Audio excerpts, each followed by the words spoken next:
ठीक, ये सब पढ़ा हुआ था जो बोर्ड पे लिखा हुआ था आपने कभी पहले। 2 to the power n, 2 to the power n minus 1 plus 2 to the power n by 2 minus 1, ऐसी कोई ट्रिक पढ़ी है? नहीं पढ़ी? चलो जाने को नहीं पढ़ी, इसी खुशी में सेंट्रल हेडिंग डालो। हाँ कुछ बच्चों ने तो पढ़ी है, मुझे ध्यान है।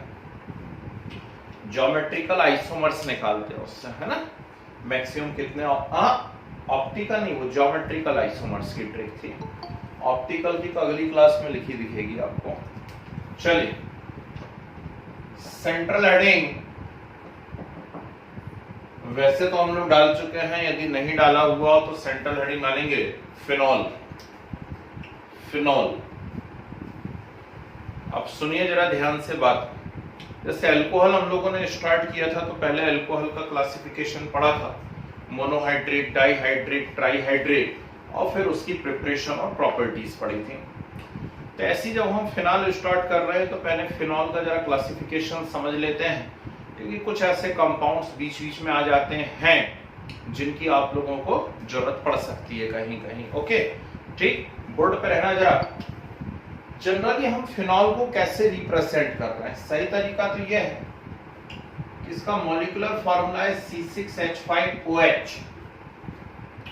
थोड़ा सा एसिडिक नेचर का होता है, अल्कोहल के कंपेयर में फिनॉल की एसिडिटी ज्यादा होती है। ये क्वेश्चन बोल दिया मैंने पढ़ाते ही पढ़ाते। अल्कोहल के कंपेयर में फिनॉल की एसिडिटी थोड़ी सी ज्यादा होती है, क्योंकि जो फिनॉक्साइड आयन बनेगा इसके आयनाइजेशन से, ये फिनॉल है C6H5OH, ठीक, और यदि मैं कर देता हूं C6H5O नेगेटिव, एक H पॉजिटिव इसने रिलीज कर दिया है, तो ये बन रहा है यहां पर फिनॉक्साइड आयन, इसको फिनॉक्साइड कहते हैं। तो जो अल्कोहल से बन रहा है, अल्कोहल से क्या बनता है, जैसे C2H5OH, तो C2H5OH में से एक H पॉजिटिव रिलीज हो जाएगा।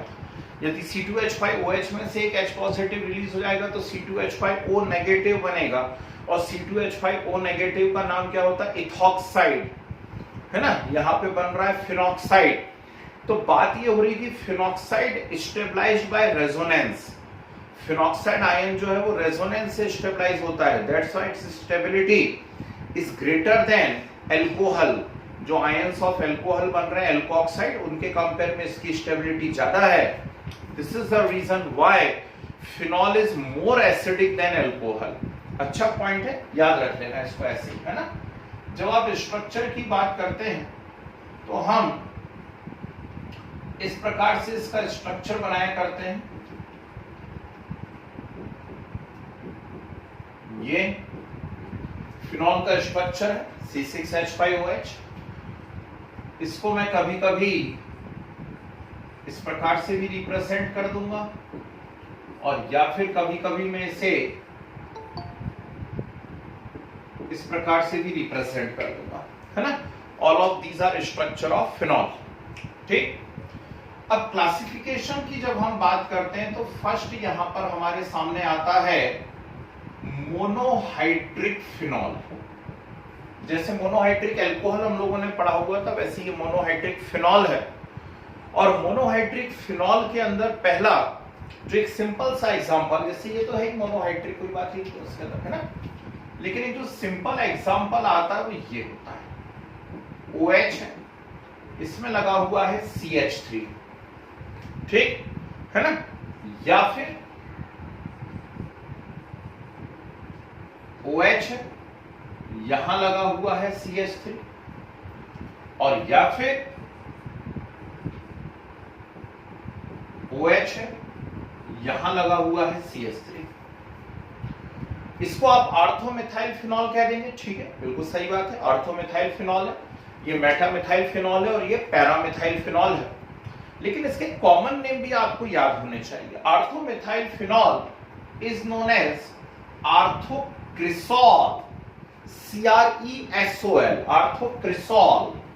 It is metacresol, and finally it is paracrisol. Is it clear? तो orthocresol, metacresol, paracresol, these are name of orthomethyl phenol, metamethyl phenol and paramethyl phenol. तो ये पढ़ाने के पीछे रीजन ये था कि हम लोग को क्रिसॉल वगैरह पता पड़ जाए। जैसे फ्रीडल क्राफ्ट आप लोग रिएक्शन पढ़ेंगे अभी थोड़ी देर बाद, है ना, तो फ्रीडल क्राफ्ट रिएक्शन में समझ में आना चाहिए कि आप वहां पे आर्थोक्रिसॉल बनेगा और पैराक्रिसॉल बनेगा। Okay, second is dihydric phenol. नाम में आंसर छिपा हुआ है।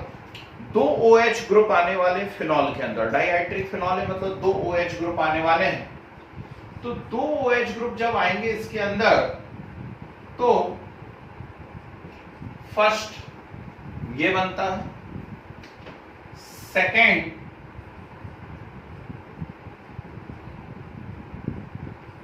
ऐसा, एंड थर्ड दिस वन। ठीक, ये आर्थो डाइहाइड्रोक्सी फिनॉल है ना, ये मेटा है और ये पैरा है, मतलब दो OH आ गए हैं फिनॉल के अंदर। ठीक है ना, ऐसा नहीं कि फिनॉल के अंदर दो OH और एडिशनल है, दोनों OH मिलाकर के अपन लोग बोल रहे हैं उसको। ठीक, तो ये इसका ऐसा कॉमन नेम बना सकते हो, लेकिन इससे ज्यादा इंपॉर्टेंट नेम कुछ हैं। क्या है जरा ध्यान से सुनिएगा। ये एडजेसेंट पोजीशन पे जब OH है 1-2 पोजीशन पर, ये 1-3 पोजीशन है और ये 1-4 पोजीशन है। जब 1-2 पोजीशन पर दो OH रहा करते हैं तो इसका नाम होता है कैटिकॉल। क्या बोलते हैं इसको? कैटिकॉल। ठीक, 1-3 पोजीशन पर होते हैं रिसोर्सिनॉल, रिसोर्सिनॉल, और 1-4 पोजीशन पे हैं क्विनॉल। क्या नाम है इसका? क्विनॉल। ठीक, एक क्वेश्चन पूछ लेता हूं, बात निकली है तो पूछ भी लेता हूं। ये क्विनॉल कहीं पढ़ा हुआ है हम लोगों ने, देखें कितनी पढ़ाई करते हो आप लोग, बताओ तो जरा क्विनॉल कहां पढ़ा हुआ है, जल्दी से बताओ। क्विनॉल कहां पढ़ा है? चलिए, बहुत बढ़िया बात है, बिल्कुल सही बताया सभी लोगों ने। मैं बता देता हूं क्विनॉल कहां पढ़ा हुआ है। जब हम लोग क्लैथरेट कंपाउंड पढ़ रहे थे पी ब्लॉक में, पी ब्लॉक के अंदर क्लैथरेट कंपाउंड आया था, याद कीजिए। ठीक, और क्लैथरेट कंपाउंड क्या था? Cage like compound, inert gases. तो उसमें केज लाइक कंपाउंड के एक एग्जांपल में ही आया था xenon form clathrate with quinol, है ना। ऐसे 3 मैंने क्विनॉल बनाए थे और उसके बीच में जाकर के ज़ेनॉन फंस गया था, ज़ेनॉन ट्रैप हो गया था। ठीक, यदि कॉपी हो तो पेज पलटा करके देख लेना, वहां पर क्विनॉल ऑलरेडी आ चुका है ना। चलिए, तीसरी बात यहां पर आती है ट्राइहाइड्रिक फिनॉल।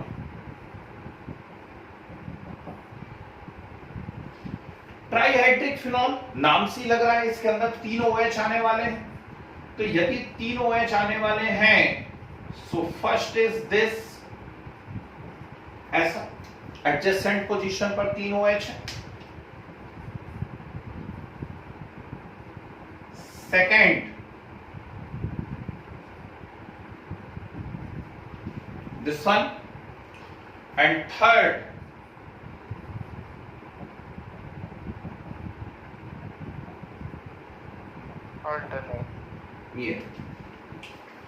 ये 3 पोजीशंस बना करती है यहां पर OH ग्रुप की, है ना। ये 3 पोजीशंस यहां पर OH ग्रुप की बना करती है। यदि इस प्रकार का कोई स्ट्रक्चर आपके सामने आ जाए इन केस, तो इसका कॉमन नेम आप लोगों को मालूम होना चाहिए, इट इज पायरोगैलॉल। क्या नाम है इसका? पायरोगैलॉल। What's that? इसको यहां इसको इससे कंपेयर करो, ये क्विनॉल है और क्विनॉल के अंदर ही एक OH और आ गया है ना। तो क्विनॉल के अंदर एक OH और आ गया है, तो इसको बोलते हैं हाइड्रोक्सी क्विनॉल।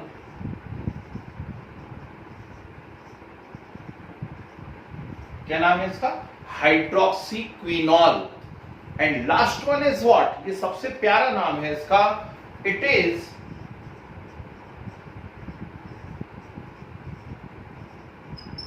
फ्लोरोग्लूसिनॉल। पढ़ने में आना चाहिए। क्या लिखा हुआ है यहाँ पर? फ्लोरोग्लूसिनॉल। तो ये है भाई फिनॉल की शुरुआत। ठीक, सबसे पहले क्लासिफिकेशन हम लोगों ने देखा फिनॉल का, monohydric phenol, dihydric phenol and trihydric phenol. ये सब कॉमन नेम है, ये सब कॉमन नेम है। जैसे एसिटिक एसिड को विनेगर कह देते हो ना आप लोग, ठीक, तो ये इस प्रकार के कॉमन नेम है इनके, है ना। चलिए जरा फटाफट नोट कीजिए जितना जो कुछ बोर्ड पे लिखा हुआ है सब कुछ। सेंट्रल हेडिंग डाल करके फिनॉल, है ना, सेंट्रल हेडिंग फिनॉल डाल करके इसको नोट कर डालिए क्विक। इनके आईयूपीएससी की जरूरत ही नहीं है बेटा, फिनॉल का भी आईयूपीएससी हमें बोलना ही नहीं है, फिनॉल को हम फिनॉल ही बोलेंगे, ठीक है।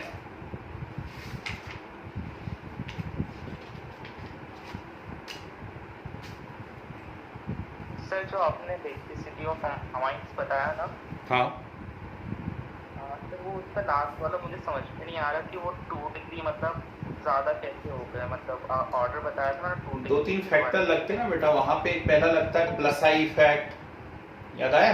हाँ ठीक, सर, लेकिन वो समझ में नहीं आ रहा वो हो क्यों रहा है, मतलब इंटरनली समझ में नहीं आ जाओ 2 क्लास बाद आ जाओ, यहाँ 11th क्लास में पढ़ाने वाला हूँ। नहीं, फिनॉल को अल्कोहल नहीं बोल सकते भाई, कोई कह भी रहा हो यदि तो मैं तो नहीं बोल पाऊंगा। फिनॉल को अल्कोहल नहीं बोल सकते, है ना।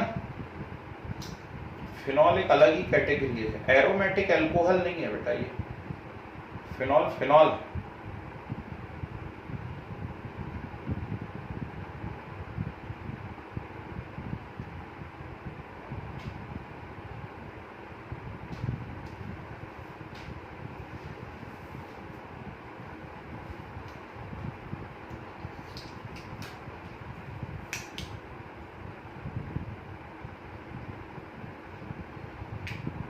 काय में OH लगाओ, समझ नहीं पाए क्या पूछ रहे हैं?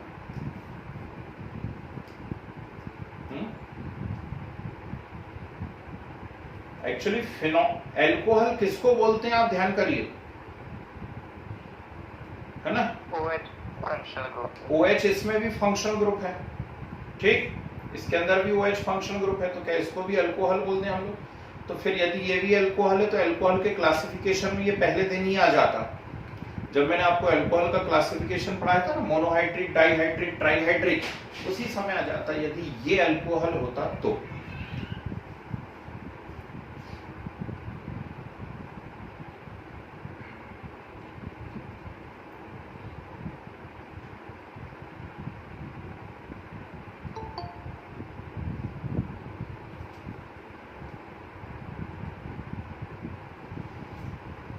हुआ नोट हुआ?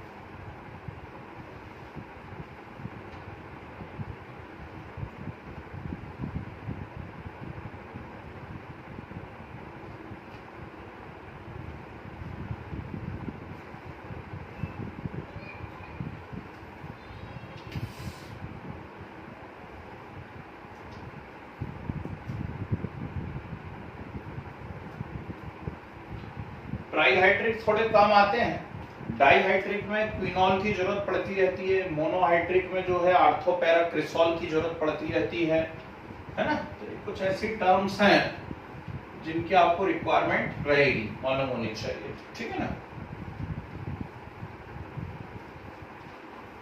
सर वो रिसोर्सिनॉल,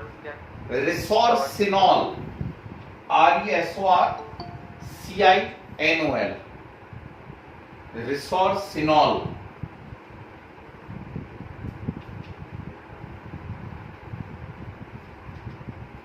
जी चलिए डालिए हेडिंग डालिए जरा, प्रिपरेशन ऑफ फिनॉल।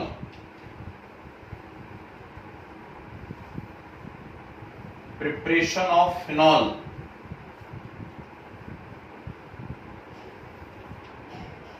हाँ जी।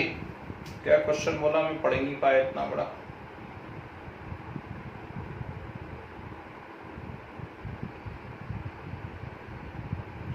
फिनॉल के पास जो OH है उसमें H फिनॉल का है? नहीं, फिनॉल के पास जो OH है उसमें H फिनॉल का नहीं है भाई। चलो देखो प्रिपरेशन करते हैं तो समझ में आ जाएगा किसका है ना। यहां देखिए, यदि हम यहां पर बात करते हैं फिनॉल की प्रिपरेशन की, लैंग्वेज बाद में लिखवाऊंगा, पहले बोर्ड पे देखो सब लोग। हमने लिया सबसे पहले बेंजीन, और बेंजीन की रिएक्शन करवाई प्रोपीन से। बोर्ड पे रहना है, CH3CH double bond CH2। Benzene है और बेंजीन की मैं किससे रिएक्शन करवा रहा हूं? प्रोपीन से रिएक्शन करवा रहा हूं, ठीक है। एल्कीन वगैरह मैं पहले से पढ़ता चला रहा हूं कि एल्कीन और एल्काइन जो है वो एडिशन रिएक्शन देते हैं, है ना। तो बेंजीन के साथ भी यहां वो एक एडिशन रिएक्शन देंगे। बेंजीन में हर एक पोजीशन पर एक एक हाइड्रोजन है, बहुत अच्छे से हम जानते हैं। तो यहां पे क्या होगा, ये H यहां शिफ्ट हो जाएगा इस CH2 पे, बेंजीन का। यदि बेंजीन का H एल्कीन के या प्रोपीन के इस H पे शिफ्ट होगा तो ये CH3 बन जाएगा।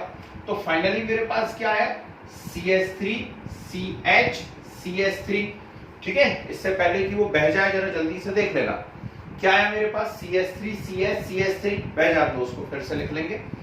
अब ये CH मतलब यहां पर वैलेंसी कंप्लीट नहीं है और बेंजीन का भी ये वाला बॉन्ड खाली हुआ है, तो ये जाकर के यहां पर क्या हो जाएगा, अटैच हो जाएगा इस प्रकार से, ठीक है। तो आपके पास ये एल्कीन और बेंजीन का एक एडिशन कंपाउंड बन गया, प्रोपीन और बेंजीन का एक एडिशन कंपाउंड बन गया है, ठीक। और ये एडिशन कंपाउंड बड़े काम का है भाई। बेंजीन इसमें फिनॉल में मैं पहले नंबर पे यदि आपको ये प्रिपरेशन पढ़ा रहा हूं तो समझ जाना ये बड़ी इंपॉर्टेंट चीज है, एंड इट इज क्यूमीन। क्या कहा जाता है इसको, क्यूमीन कहा जाता है। ये आपसे पूछा जा सकता है, the formula of cumene is, ठीक है ना। तो ये आपसे पूछा जा सकता है, अलग से याद रखिएगा। तो बेंजीन और प्रोपीन का एडिशन कंपाउंड क्या कहलाता है, क्यूमीन। इस क्यूमीन का हम ऑक्सीडेशन करवाते हैं, और क्यूमीन का जब ऑक्सीडेशन होता है तो किस प्रकार से ऑक्सीडेशन होता है, ध्यान से देखिएगा। यहां पर ये है, ये CH था, CH3 है, यहां पर भी कौन है, CH3 है। तो बीच में जो CH ग्रुप दिख रहा है वहां पर ऑक्सीडेशन होगा, और इस पोजीशन पर ऑक्सीडेशन होगा तो ये ऐसे ऑक्सीडाइज होगा। O2 जाकर के क्या हो जाएगा, पूरा का पूरा वहां पे जुड़ जाएगा। तो O2 जाकर के जुड़ जाएगा तो क्या बन जाएगा, OOH बन जाएगा, and it is known as cumene hydroperoxide. Peroxide linkage दिख रहा है, O बॉन्ड O, तो क्या कहा जाता है इसको, क्यूमीन हाइड्रोपेरोक्साइड कहा जाता है, ठीक। तो बेंजीन की प्रोपेन से रिएक्शन हुई, बेंजीन की प्रोपीन से रिएक्शन होकर के क्या बना यहाँ पर, क्यूमीन, ठीक। और क्यूमीन जो है इसकी एयर से रिएक्शन हुई, तो क्यूमीन की एयर से रिएक्शन या ऑक्सीडेशन से क्यूमीन हाइड्रोपेरोक्साइड बना, ओके। इसे या तो लंबे समय तक रखा रहने दो या फिर हल्का सा हीट करो। तो इसे जब हीट करते हैं तो इसका को प्रोडक्ट भी बड़ा इंपॉर्टेंट है, इसलिए थोड़ा सा डिजाइन को ध्यान से देख लेना भाई। पहचानो जरा, रेड के अंदर क्या है, सब लोग पहचानो फटाफट। रेड के अंदर क्या है, जल्दी से पहचानिए। Very good, CH3COCH3, that is acetone और प्रोपेनोन। तो रेड के अंदर यहाँ पर एसीटोन या प्रोपेनोन है, ठीक। और जो बचा वो उसको पहचान लो, तो एक रिंग बची हुई है और साथ में क्या बचा हुआ है, OH ग्रुप बचा हुआ है, यानी क्या बन गया, फिनॉल।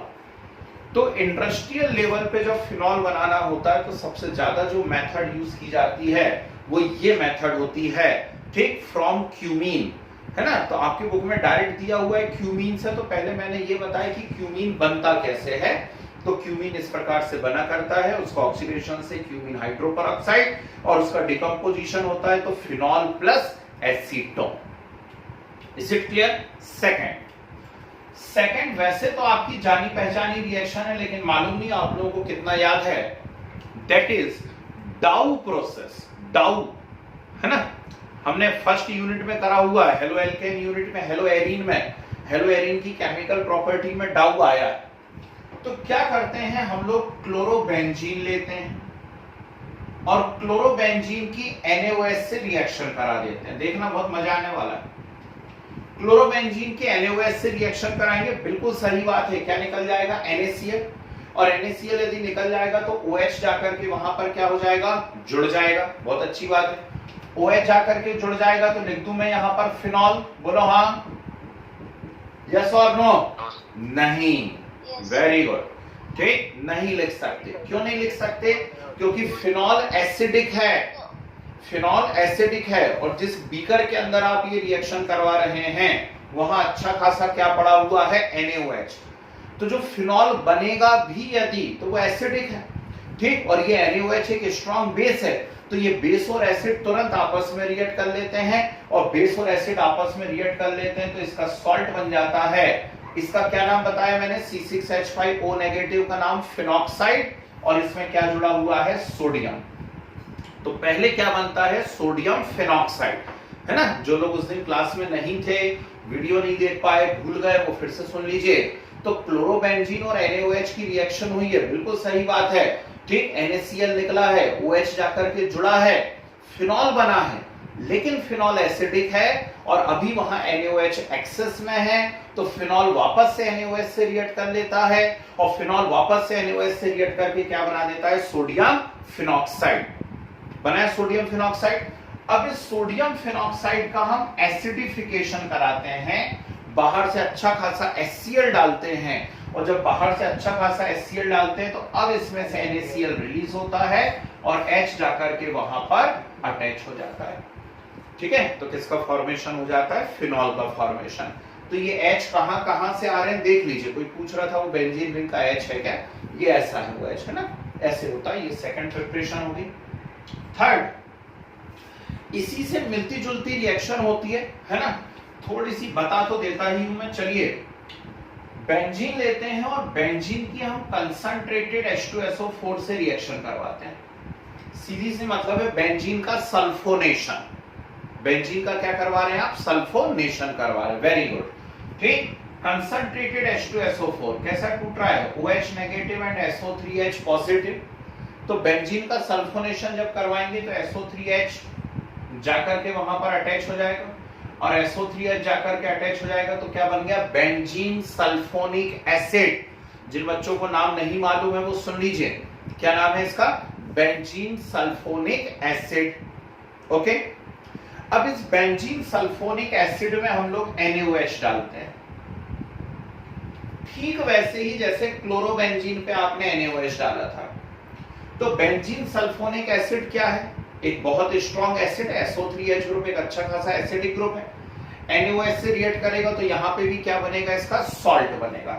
ठीक, तो सॉल्ट बनता है ना? और सॉल्ट बनता है तो हम सीधे यहाँ पे यदि चाहे तो सोडियम फिनॉक्साइड लिख सकते हैं, कोई दिक्कत नहीं है। एक स्टेप जंप मार करके हमने लिख दी। पहले SO3Na बनता है, SO3Na वापस से NaOH से रिएक्ट करता है, SO3Na जब वापस से NaOH से रिएक्ट करता है तो Na2SO3 निकलता है। ठीक, Na2SO3 निकलता है, फिनॉल बनता है, और फिनॉल और NaOH की रिएक्शन से सोडियम फिनॉक्साइड। तो पेपर का पैटर्न इस बार चेंज है, रिएक्शन करने को आनी नहीं है। रिएक्शन करने को नहीं आनी तो हम इसको थोड़ा सा डायरेक्ट कर सकते हैं। सोडियम फिनॉक्साइड बना, इसका आप एसिडिफिकेशन करवाएंगे, तो एसिडिफिकेशन करवाएंगे तो फाइनल प्रोडक्ट अब आपको क्या मिल जाएगा? फिनॉल। ये होती है रिएक्शन। ठीक, तो इस प्रकार से भी बेंजीन के सल्फोनेशन से आपको क्या मिल सकता है? फिनॉल मिल सकता है। ठीक है ना? अब ऑर्गेनिक पढ़ने से होगा नहीं बेटा, आपको तो क्वेश्चन की लगातार प्रैक्टिस करनी पड़ेगी। ठीक, जैसे पी ब्लॉक का एक असाइनमेंट मैंने डाला हुआ है, टेस्ट उसी में से लूंगा मैं।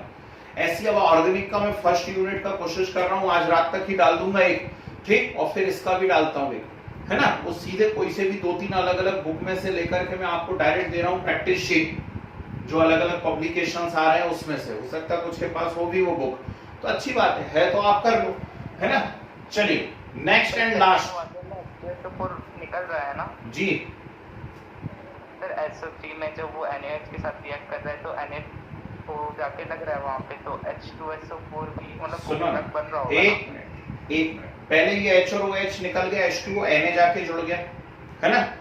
फिर NaOH से हुई Na2SO3 निकला। क्या निकला? Na2SO3, है ना? ठीक, और OH जाकर के जुड़ गया तो फिनॉल बन गया।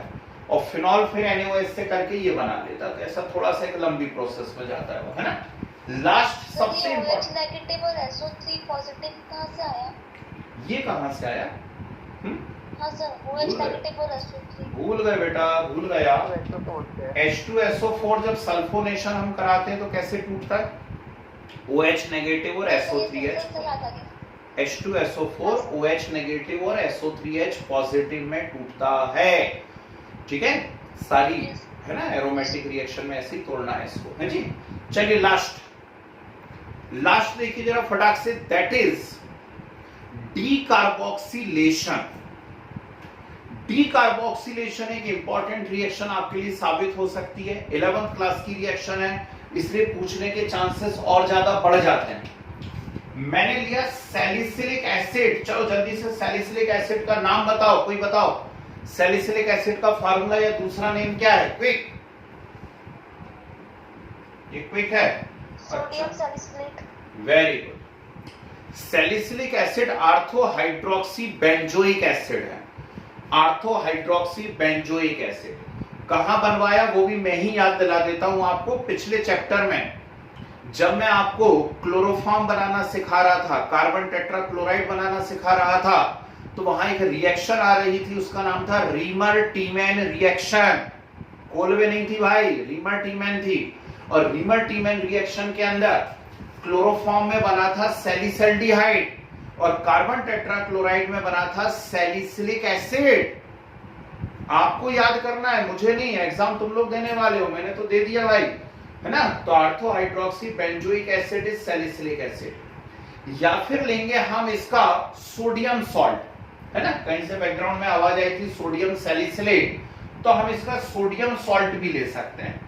इसका सोडियम सॉल्ट कैसे बनेगा? इसका सोडियम सॉल्ट ऐसे बनेगा, ये, ठीक। तो सैलिसिलिक एसिड और इट्स सोडियम सॉल्ट क्या कराने जा रहे हो? Decarboxylation. What is the meaning of decarboxylation? Decarboxylation का मीनिंग होता है रिएक्शन विद सोडा लाइम। जिन बच्चों को नहीं मालूम है अच्छे से लिखना, जब मैं लिखवाऊंगा अभी 2 मिनट बाद। Reaction with soda lime. Soda means what? NaOH। Lime means what? CaO। ठीक, तो जब भी डीकार्बोक्सिलेशन बोले सोडा लाइम से आपको रिएक्शन कराना है NaOH प्लस CaO से। अगली बात सुनिए, यदि सामने रिएक्टेंट में सोडियम नहीं है, जैसे इसमें नहीं है सोडियम, तो CaO रिएक्शन में पार्टिसिपेट करता है और NaOH की प्रेजेंस रहती है। ठीक, यदि सामने रिएक्टेंट में Na नहीं है तो CaO पार्टिसिपेट करता है, NaOH की प्रेजेंस रहती है।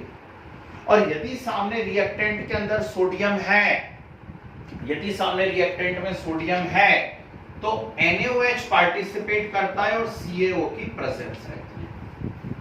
ऐसा रिजल्ट सेम आएगा। क्या आएगा रिजल्ट? देखना जरा, बोर्ड पे रहना सब लोग, हैं। यहां CaO ने पार्टिसिपेट करा, NaOH की प्रेजेंस है। क्या निकला? जल्दी से पहचानो। CaCO3। क्या निकला? CaCO3। ठीक, तो बचा क्या? रिंग है, OH है, और ये बॉन्ड पे से CO हट गया तो H वापस से उस बॉन्ड में अंदर चला जाएगा। क्या बन जाएगा? फिनॉल। जी, यहां देखिए, ये है।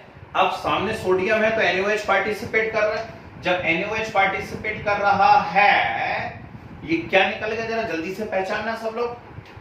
NaCO3। Very good. ठीक, आजकल चेंज करवा दिया मोदी गवर्नमेंट ने, Na2CO3 करवा दिया है। ये बॉन्ड पे से ये पूरा हटा तो ये जो H बचा है वो जाकर के उस बॉन्ड में अंदर घुस जाएगा। ठीक, तो क्या बन जाएगा? Phenol. These are some important preparations of phenol. Okay, ये इंपॉर्टेंट प्रिपरेशन है फिनॉल की। चलिए कुछ लैंग्वेज लिखवा देता हूं तो याद करने में आसानी रहेगी। फर्स्ट स्टडी वाली है फ्रॉम क्यूमीन। फर्स्ट स्टडी वाली है from cumene.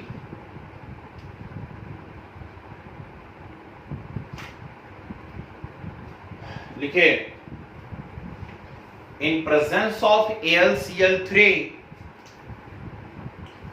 in presence of AlCl3, benzene reacts with propene, benzene reacts with propene and give cumene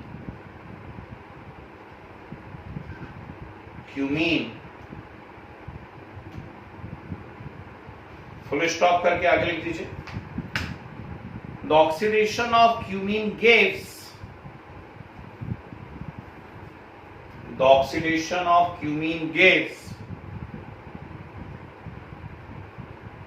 cumene hydroperoxide.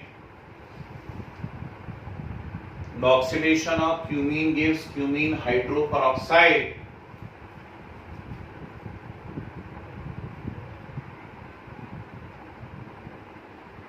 Which on dissociation gives phenol.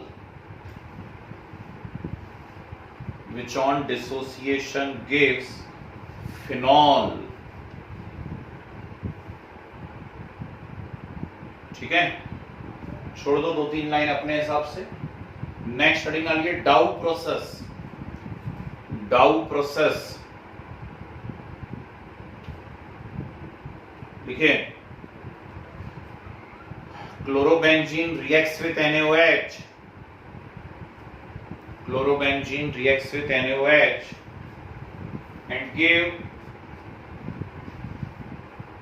And give sodium phenoxide.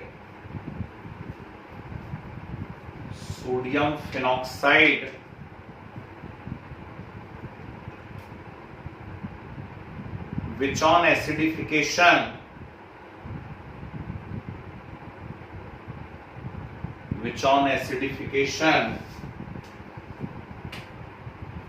gives phenol. Chlorobenzene reacts with NaOH to give sodium phenoxide, which on acidification gives phenol.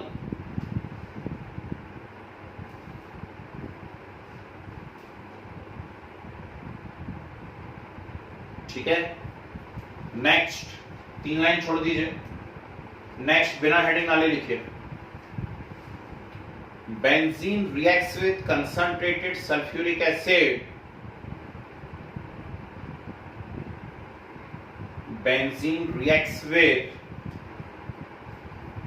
concentrated sulfuric acid, which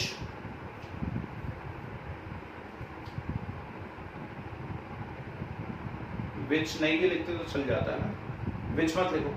Concentrated sulfuric acid and give benzene sulfonic acid.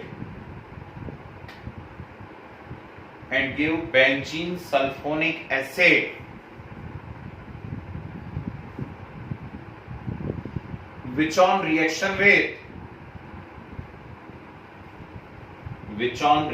with NaOH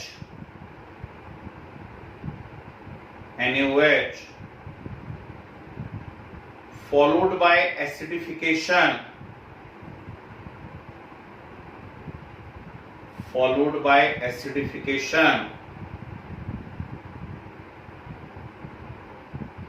gives phenol.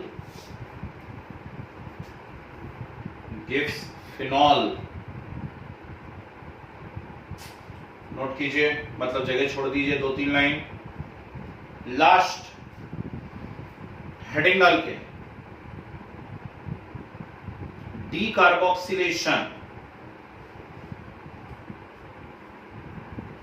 Decarboxylation लिखिए. Salicylic acid SALICYLIC salicylic acid bracket में लिखिए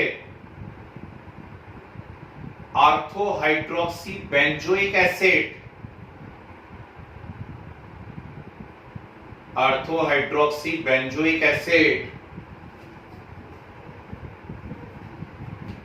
और sodium salicylate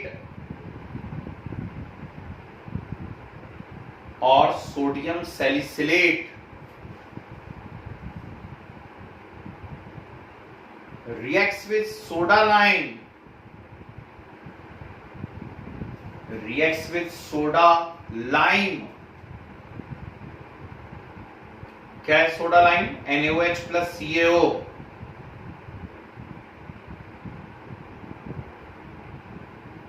And gave phenol. Reacts with soda lime and gave phenol. Okay, चलो note कर लीजिए जरा जितना जो कुछ लिखा है बोर्ड।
हो गया?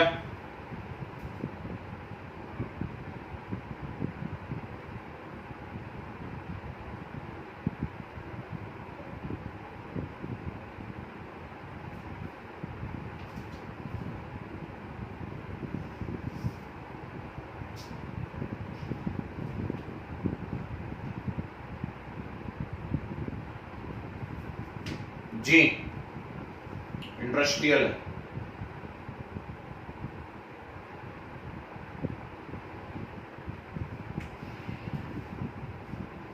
बढ़िया, तो डालिए सही हेडिंग डालिए, केमिकल प्रॉपर्टीज ऑफ फिनॉल।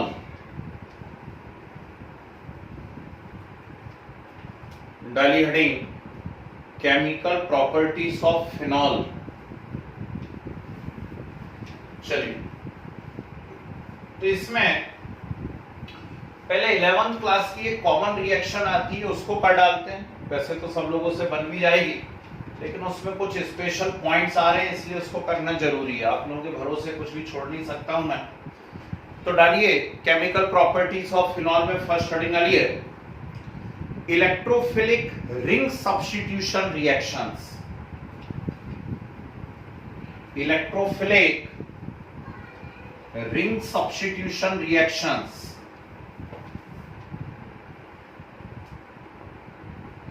लिखे OH group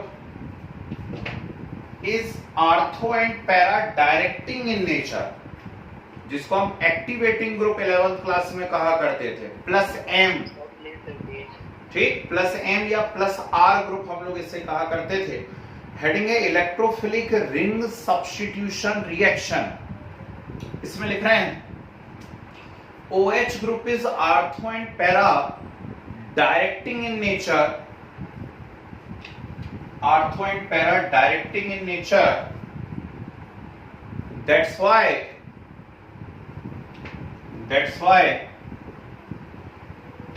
electrophilic ring substitution. That's why electrophilic ring substitution takes place at these two positions. Electrophilic ring substitution takes place at these two positions. अब जरा बोर्ड पे रह करके ध्यान से सुनने की कोशिश कीजिए मैं क्या कह रहा हूं। तो इलेक्ट्रोफिलिक रिंग सब्स्टिट्यूशन में 5 कॉमन रिएक्शन हम लोग हमेशा से पढ़ते चले आए हैं। जो लोग भूल जाते हैं बार बार वो पहले नाम सुन लीजिए। First halogenation, second nitration, third sulphonation, fourth Friedel-Crafts alkylation and fifth Friedel-Crafts acylation. Okay, halogenation, nitration, sulphonation, Friedel-Crafts alkylation and Friedel-Crafts acylation, ये 5 रिएक्शन हम लोग शुरू से पढ़ते चले आए हैं।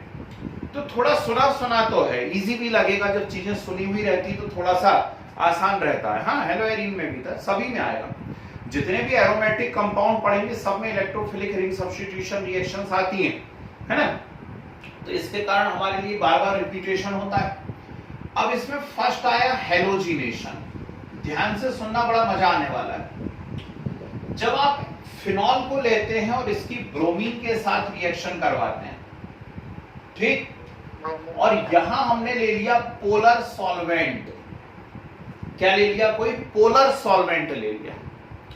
तो यदि आप पोलर सॉल्वेंट ले लेते हैं, जैसे वाटर ले लेते हैं, तो फिनॉल को क्या होना चाहिए था? आर्थो और पैरा डायरेक्टिंग होना चाहिए था। मतलब एक बार आर्थो पे रिएक्शन होना चाहिए, एक बार पैरा पे रिएक्शन होना चाहिए। लेकिन जब आप पोलर सॉल्वेंट ले लेते हैं तो एक साथ दोनों आर्थो पोजीशन एक्टिवेट हो जाती हैं और पैरा पोजीशन एक्टिवेट हो जाती है। एक साथ दोनों आर्थो भी एक्टिवेट हो जाएंगी और पैरा पोजीशन भी एक्टिवेट हो जाएगी पोलर सॉल्वेंट में। और इसीलिए हेलोजिनेशन यहां तीनों पोजीशन पे होगा, यानी तीनों का H हटेगा और वहां आकर के कौन अटैच हो जाएगा? ब्रोमीन अटैच हो जाएगा। तो आपको एक व्हाइट प्रेसिपिटेट मिल जाएगा यहां पर 2,4,6 ट्राइब्रोमोफिनॉल का। समझ गए? क्या मिल जाएगा? 2,4,6 ट्राइब्रोमोफिनॉल का व्हाइट प्रेसिपिटेट मिल जाएगा। कब? जब रिएक्शन पोलर सॉल्वेंट या वाटर की प्रेजेंस में होती है। एक इंपॉर्टेंट रिएक्शन हो गई, ठीक। लेकिन यही रिएक्शन यदि नॉन पोलर सॉल्वेंट में करवाई जाती है। नॉन पोलर सॉल्वेंट हमने ले लिया, जैसे कार्बन डाइसल्फाइड ले लिया या कार्बन टेट्राक्लोराइड ले लिया। तो यही रिएक्शन यदि हमने नॉन पोलर सॉल्वेंट में करवा ली, कार्बन डाइसल्फाइड में या कार्बन टेट्राक्लोराइड में, तो अब पूरी रिंग एक साथ एक्टिवेट नहीं होती है, ठीक है ना। एक एक करके रिएक्शन होती है। पहले आर्थो पोजीशन पे प्रोडक्ट बनेगा और फिर पैरा पोजीशन पे प्रोडक्ट बनेगा। तो आर्थो का H हटेगा Br के साथ और Br एक आकर के यहाँ पे अटैच हो जाएगा। बार बार मुझे मैकेनिज्म बताने की जरूरत नहीं, वो सबको आता है ना। तो एक बना आर्थो ब्रोमोफिनॉल और एक बन गया यहाँ पर पैरा ब्रोमोफिनॉल। प्लस क्या निकल गया है? HBr, है ना। मोस्ट ऑफ द केस में पैरा प्रोडक्ट ही मेजर प्रोडक्ट होते हैं। आर्थो प्रोडक्ट तब मेजर प्रोडक्ट होते हैं जब आर्थो पोजीशन पे जो ग्रुप है वो प्रिंसिपल फंक्शनल ग्रुप के साथ हाइड्रोजन बॉन्ड बनाने लगे।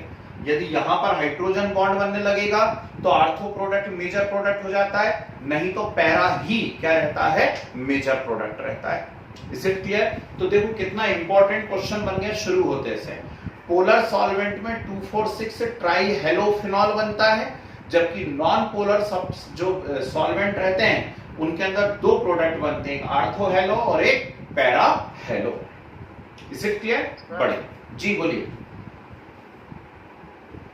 कुछ बोल रहे हैं? सर जो ये टू और देखने वाला और तो ब्रोमीन बना सर, ये ना कौन से सॉल्ट में रहेगा? पोलर सॉल्ट, मतलब एक एग्जांपल वाटर के अलावा। वाटर के अलावा पोलर सॉल्वेंट, देखो सबसे ज्यादा जो अपन यूज करते हैं पोलर सॉल्वेंट में तो वाटर ही है। आप चाहे तो अल्कोहल के अंदर भी इस रिएक्शन को कर सकते थे, ठीक है ना, लेकिन हम जनरली क्या करते हैं, पोलर सॉल्वेंट वाटर ही लेते हैं, ठीक है ना। नहीं तो आप इसको अल्कोहल के अंदर भी कर सकते हैं इस रिएक्शन को, ठीक। और नॉन पोलर में तो 50 है, कार्बन टेट्राक्लोराइड और कार्बन डाइसल्फाइड तो सबसे ज्यादा फेमस नॉन पोलर है जो एज अ सॉल्वेंट यूज होता है, ठीक है, ये ध्यान रखना है। चलिए सेकंड यहां पर आ रहा है नाइट्रेशन, ठीक। सेकंड आ रहा है नाइट्रेशन। सबको मालूम है कंसंट्रेटेड HNO3 से रिएक्शन, और जो लोग भूल जाते हैं उनको बता देता हूं कि कंसंट्रेटेड HNO3 कैसा टूटता है, OH negative and NO2 positive. OH negative और NO2 positive electrophilic ring substitution reaction है, तो इन दोनों में इलेक्ट्रोफाइल कौन है, NO2 पॉजिटिव, है ना। तो हमला कौन करने वाला है यहां पर, NO2 पॉजिटिव। एक बार आर्थो पोजीशन पर और एक बार कौन सी पोजीशन पर, पैरा पोजीशन पर, ठीक। तो आर्थो पे अटैक होगा तो बन गया आपके सामने आर्थो नाइट्रोफिनॉल, और पैरा पे अटैक होगा तो आपके सामने बन गया यहां पर पैरा नाइट्रोफिनॉल। बोलो हाँ, प्लस क्या निकल गया इसके अंदर, H2O, ठीक है। बहुत ही एकदम जनरल कट तरीके से मैंने इस रिएक्शन को बता दी। हाँ बिल्कुल सही बोला भाई साहब ने, इन्होंने कहा H2SO4 की प्रेजेंस, तो बस देखो मैंने यहां सामने क्या लिख के रखा है, A, मतलब जरूर मैं कोई B पॉइंट भी बताने जा रहा हूं, है ना। तो B पॉइंट जब मैं बताऊंगा तो आपको बोर्ड पे देखना पड़ेगा और ध्यान से देखना पड़ेगा। जब यही नाइट्रेशन रिएक्शन कंसंट्रेटेड H2SO4 की प्रेजेंस में होती है नियरली 40 आवर्स तक, कितनी देर तक, नियरली 40 आवर्स तक, 40 घंटे तक चलने दो। एक बार पूरा अपना एपरेटस चालू कर दो और भूल जाओ उसको, 40-50 घंटे चलने दो रिएक्शन को।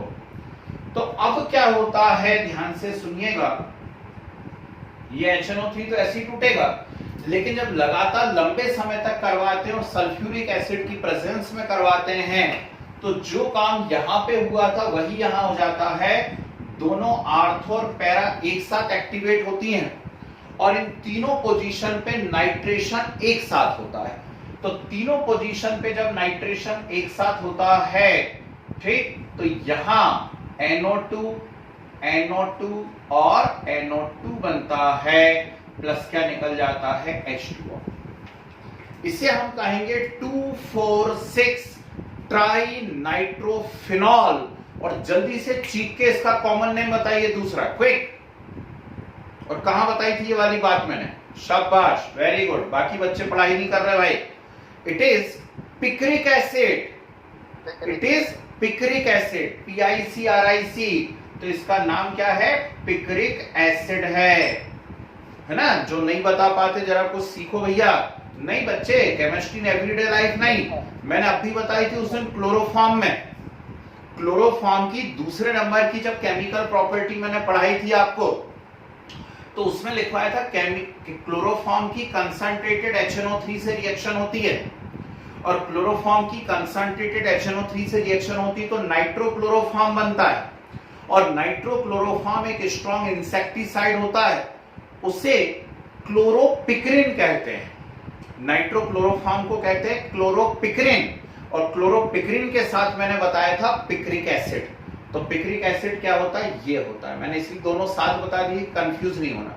जैसे फॉस्जीन फॉस्फीन, तो PH3 है फॉस्फीन और COCl2 है फॉस्जीन, है ना। ऐसी क्लोरोपिक्रिन नाइट्रोक्लोरोफॉर्म है और पिक्रिक एसिड ये है ना। तो एक इंपॉर्टेंट पॉइंट है, मालूम होना चाहिए। चलिए तीसरी बात करते हैं, यानी सल्फोनेशन। सल्फोनेशन तो सिंपल है, अभी भी करवाया था हम लोगों ने। फिनॉल ले लीजिए, कंसंट्रेटेड सल्फ्यूरिक एसिड से रिएक्शन करवा दीजिए, कंसंट्रेटेड सल्फ्यूरिक एसिड टूटेगा OH नेगेटिव और SO3H पॉजिटिव, ठीक। तो पॉजिटिव हमला करेगा, इलेक्ट्रोफाइल यानी पॉजिटिव होते हैं, एक बार हमला होगा आर्थो पे और एक बार हमला कहां पर होगा, पैरा पे। ठीक है, तो ये बनेगा आपके पास OH SO3H plus OH SO3H। Clear? Plus क्या निकल जाएगा, H2। नाम सुन लेना, नहीं तो नाम ही गलत कर दो। Ortho hydroxy benzene sulfonic acid, बड़ा ग्रुप SO3H है ना। तो ortho hydroxy benzene sulfonic acid, low temperature पे यहां पे हाइड्रोजन बॉन्ड रहेंगे और लो टेम्परेचर पे हाइड्रोजन बॉन्ड रहेंगे तो मेजर प्रोडक्ट ये रहेगा। पर यदि आप टेम्परेचर इंक्रीज करेंगे तो हाइड्रोजन बॉन्ड वीक बॉन्ड होते हैं, टूट जाएंगे। ठीक, तो हाई टेम्परेचर पे फिर ये तो रहेगा नहीं, तो मेजर प्रोडक्ट कौन हो जाएगा, पैरा। तो लो टेम्परेचर पर मेजर कौन है, ortho hydroxy benzene sulfonic acid, और हाई टेम्परेचर पर मेजर प्रोडक्ट कौन है, पैरा। क्लियर? नेक्स्ट, दो रिएक्शंस और घूमती रहती हैं और मुझे उम्मीद है आप लोगों को याद भी रहती हैं। Friedel craft alkylation and Friedel Crafts acylation, है ना, एल्काइलेशन और एसाइलेशन। तो देखें, यदि आप लोग खुद कर पाए तो बड़ी खुशी होगी मुझे। ये ऐसा है, फिनॉल की CH3Cl से रिएक्शन है, प्रेजेंस किसकी है, AlCl3 की। तो CH3Cl कैसे टूटने वाला है, CH3Cl टूटने वाला है CH3 positive and Cl negative में। बोलो हाँ, एक बार आर्थो पे हमला, एक बार पैरा पे हमला, ऐसा। ठीक, तो एक प्रोडक्ट मिलेगा आपको आर्थोक्रिसॉल और एक प्रोडक्ट मिलेगा आपको पैराक्रिसॉल। बोलो हाँ, ठीक, तो आर्थोक्रिसॉल एंड पैराक्रिसॉल। ठीक है, लास्ट फ्रीडल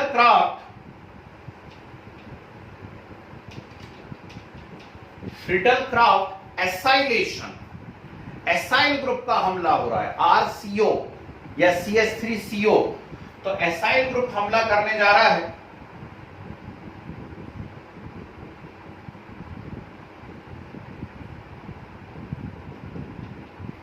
और एसाइल ग्रुप को उस दिन भी तोड़ा था हम लोगों ने, है ना। कैसे तोड़ा था, CH3CO positive and Cl negative. तो हमला CH3CO करने वाला है, एक बार आर्थो पोजीशन पर और एक बार पैरा पोजीशन पे। तो दो प्रोडक्ट हमें मिलेंगे, ऐसा,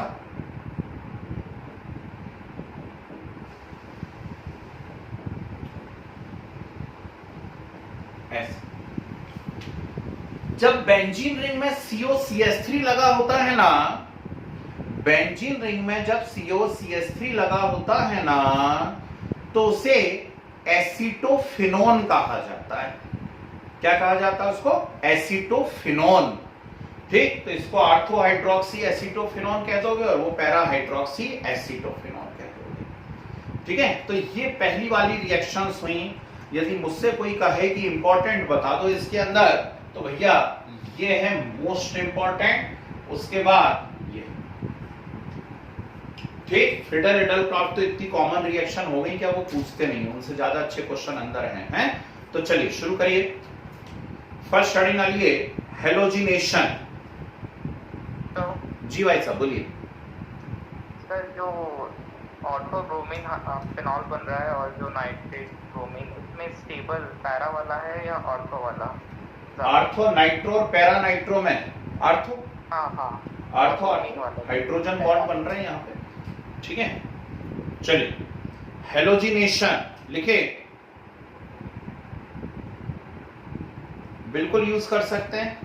ठीक है ना, 2, 4, 6 आप यूज कर सकते हैं, कोई दिक्कत नहीं, बिल्कुल यूज कर सकते हैं। अब तो समस्या है कि उसने क्या यूज करा है, पेपर सेट करते समय वो हमको देखना है ना। हम तो कुछ भी यूज, हमारे यूज करने का कुछ है ही नहीं। अब हमें तो बस पेन यूज करना है, गोला काला करना है। ठीक है ना, देखिए फिनॉल रिएक्ट्स विद, हेलोजिनेशन में लिखो, phenol reacts with bromine water, bromine water, small bracket में लिख लीजिए, presence of polar solvent, bromine water मतलब वाटर में घुला हुआ bromine, polar solvent bracket close, phenol reacts with bromine water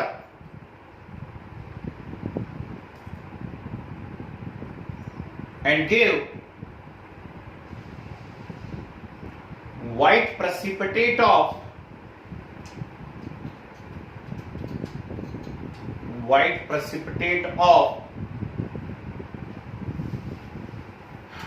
2,4,6 tribromophenol and give white precipitate of 2,4,6 tribromophenol. ठीक है, 2,4,6 tribromophenol. 3 line छोड़ करके बी पॉइंट लिखिए, 3 लाइन छोड़ के बी पॉइंट लिखिए। When halogenation takes place, when halogenation takes place in non-polar solvent, in non-polar solvent like carbon disulfide,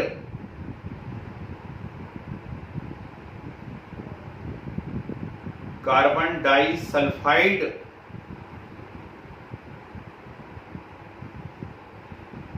और carbon tetrachloride,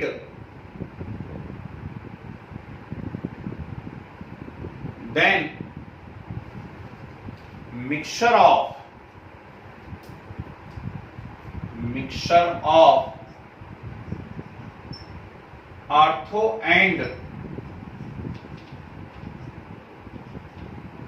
ortho and parabromophenols is formed।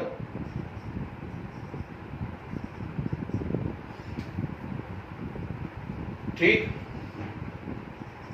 Mixture of ortho and parabromophenol is formed.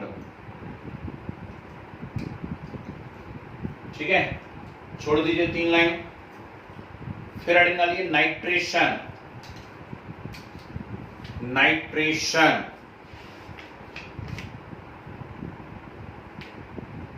देखिए, phenol reacts with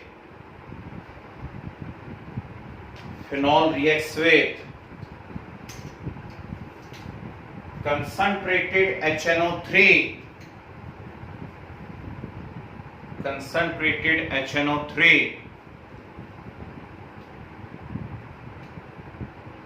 and give mixture of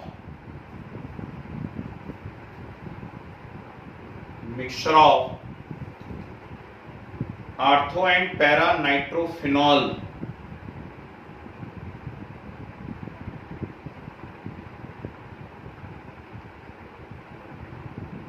mixture of ortho and para nitrophenol. 3 line छोड़ करके B point लिखे।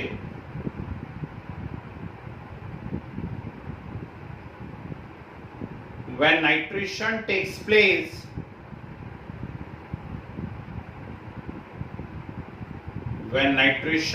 place,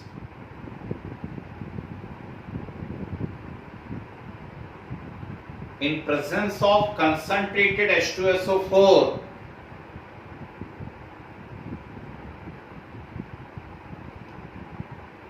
when nitration takes place in presence of concentrated H2SO4 for a long time,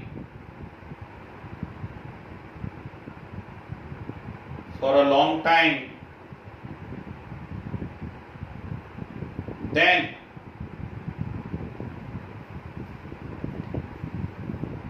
two, four, six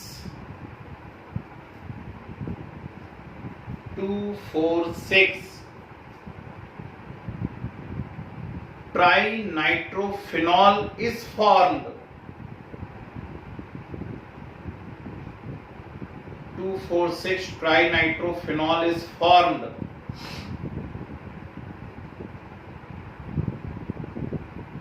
Also called picric acid, PICRIC. Also called picric acid. ठीक है, छोड़िए 3-4 line. फिर एडिनली sulphonation,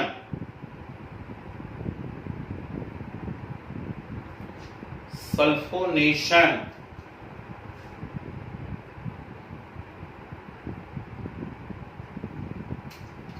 लिखे, phenol reacts with concentrated sulfuric acid.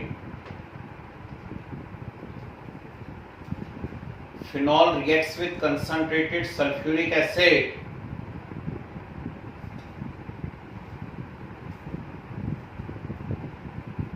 and give mixture of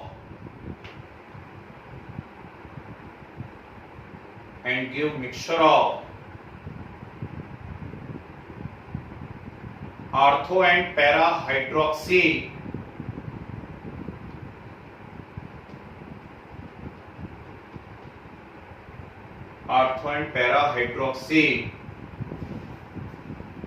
benzene sulfonic acid,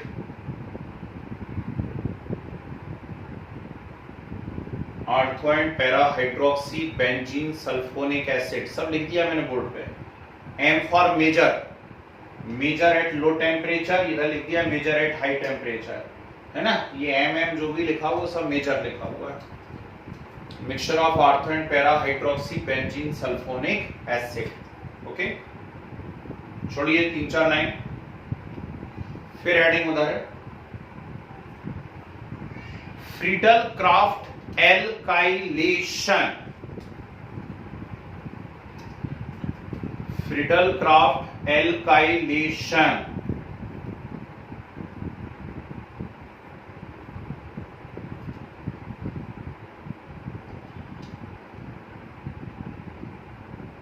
देखिए, in presence of anhydrous AlCl3, in presence of anhydrous AlCl3,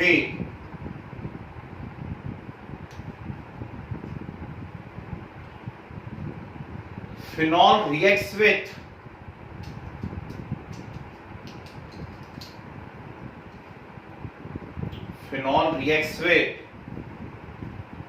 alkyl halide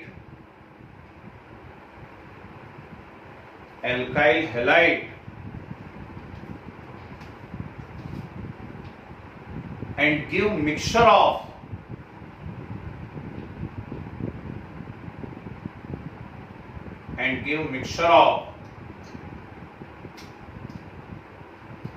ortho and para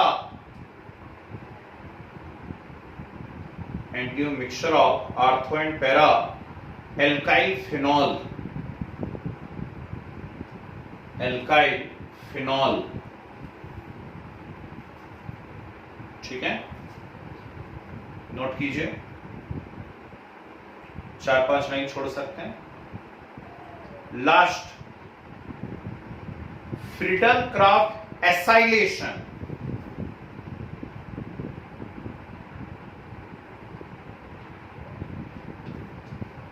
Friedel-Crafts acylation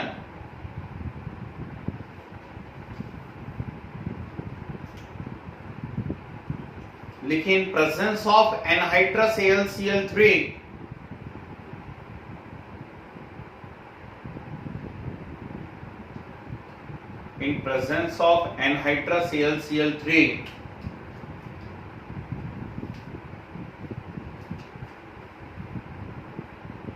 phenol reacts with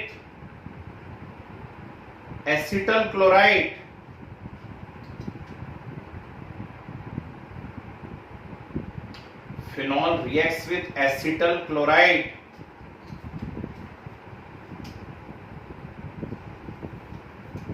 and gave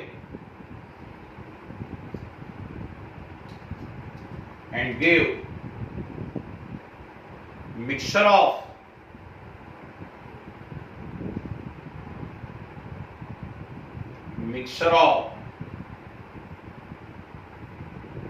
ortho and para hydroxy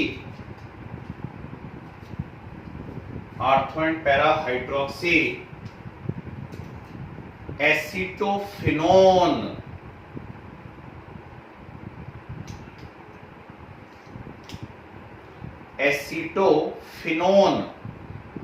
benzene ring में COCH3 acetophenone कहलाता है। Ortho and para hydroxy acetophenone. Okay, चलिए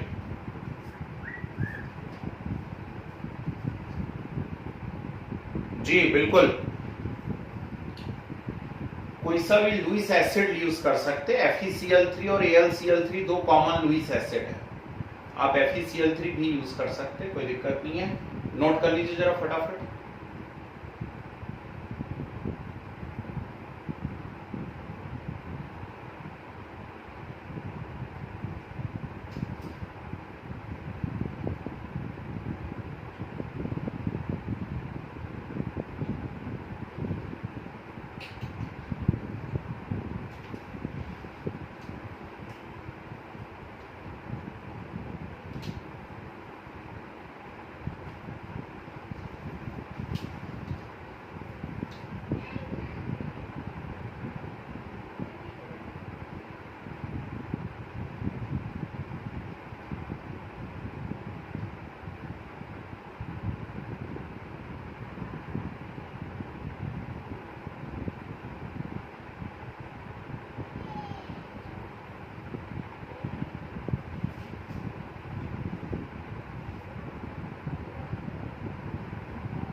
वाले में क्या लिखा है?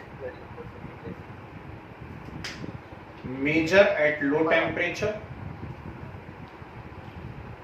और ये major at high temperature.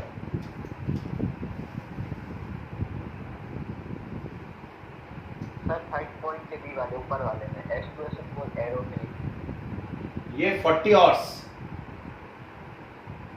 Second point का बी है वो 40 आवर्स, लगभग मिनिमम 40 घंटों तक कराना पड़ेगी प्रोसेस।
चलिए, सभी का हो गया।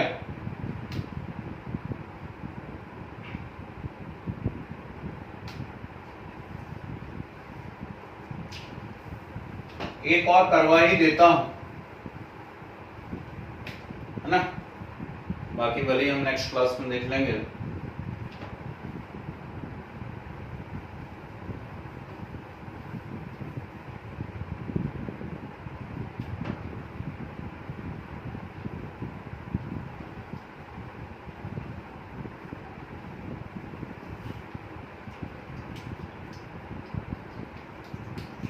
डाल दे heading,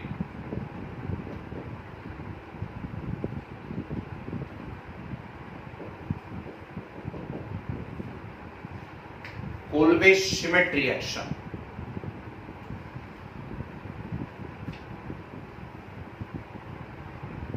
Kolbe-Schmidt reaction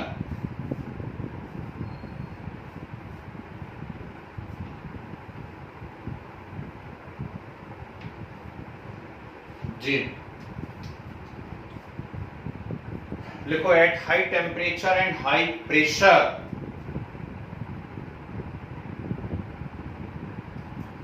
at high temperature and high pressure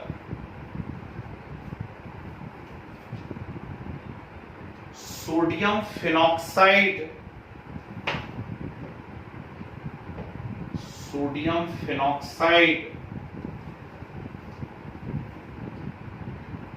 reacts with CO2 sodium phenoxide reacts with CO2 and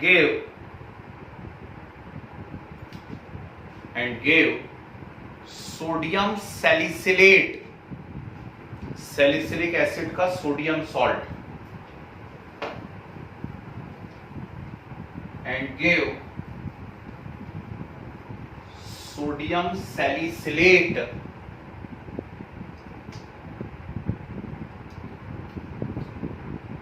which on acidification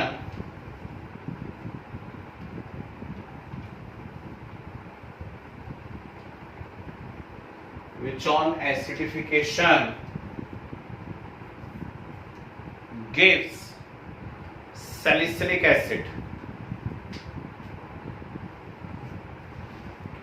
which on acidification gives salicylic acid।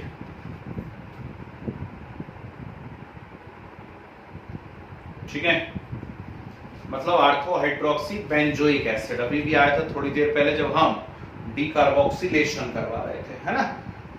तो कोल्वेशिमिट ठीक है, अच्छी रिएक्शन, अपने आप में इंपॉर्टेंट है, लेकिन इसके जो स्पेशल पॉइंट मैं आपको लिखवाऊंगा ABC, वो इससे ज्यादा इंपॉर्टेंट रहेंगे। आज इसको तो देखो पहले। तो फिनॉल ले लीजिए या इसका सोडियम सॉल्ट लीजिए, इसकी रिएक्शन करवाइए कार्बन डाइऑक्साइड से, ठीक। हाई टेम्परेचर है और हाई प्रेशर है, HTHP मतलब हाई टेम्परेचर हाई प्रेशर। क्या होगा, यहां कहीं आर्थो पोजीशन है फिनॉल की, ठीक। इस पर ये जो H है ये यहां शिफ्ट हो जाएगा, H यहां शिफ्ट हो जाएगा तो ये क्या बन जाएगा, COH। क्या बन जाएगा, COH, ठीक। तो ऊपर ONA लिखे रहने दीजिए, यहां पर COH, ये बना।